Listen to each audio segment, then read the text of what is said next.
टूटा हुआ लश्कर का भरम देख रहे हैं और सम्राट चौधरी जी के कर्म देख रहे हैं।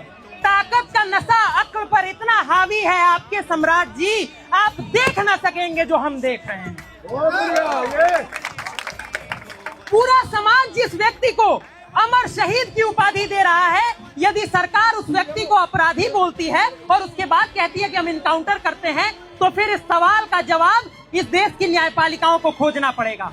अंत में केवल यही कहूंगा, पिछले 1 महीने से समाज लड़ रहा है, न्याय की मांग कर रहा है। 50 लाख लोगों ने सिग्नेचर करके न्याय की गुहार आदरणीय प्रधानमंत्री और राष्ट्रपति महोदया से की है।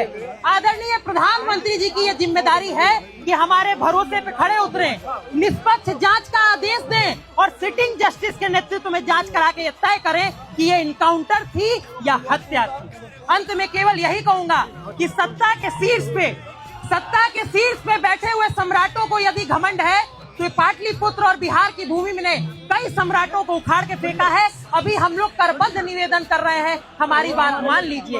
याद रखिएगा, शोहरत की बुलंदी भी पल भर का तमाशा है, जिस डाल पे बैठे हो टूट भी सकती है। इसी उम्मीद के साथ कि हमें न्याय मिलेगा और नहीं मिलेगा तो समाज छीन के न्याय ले लेगा। एक बार जोर से नारा लगाइए, हत्यारों का इनकाउंटर हो, हत्यारों का इनकाउंटर हो।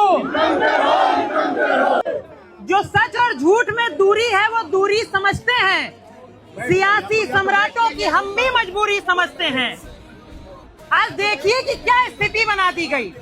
ये वही देश है जहां अजमल कसाब जैसे आतंकवादी के लिए भी सुप्रीम कोर्ट के दरवाजे खोले गए थे, पुनर्विचार याचिकाओं पे विचार किया गया था। ये वही देश है जहां अफजल गुरु की फांसी रुकवाने के लिए राष्ट्र में सर्वोच्च न्यायालय को खोल दिया गया था। और ये वही देश है जहां सम्राट चौधरी जी 7 हत्याओं में अभियुक्त होने के बाद भी इस बात का दावा करते हैं कि मुझे न्यायपालिका ने निर्दोष घोषित कर दिया था। आज मेरा इस समाज की ओर से केवल एक ही सवाल है कि क्या अमर शहीद भरत तिवारी जी के पास वो अधिकार नहीं था कि वो न्यायपालिका में जाते और तब न्यायपालिका ये तय करती कि वो निर्दोष थे या दोषी थे।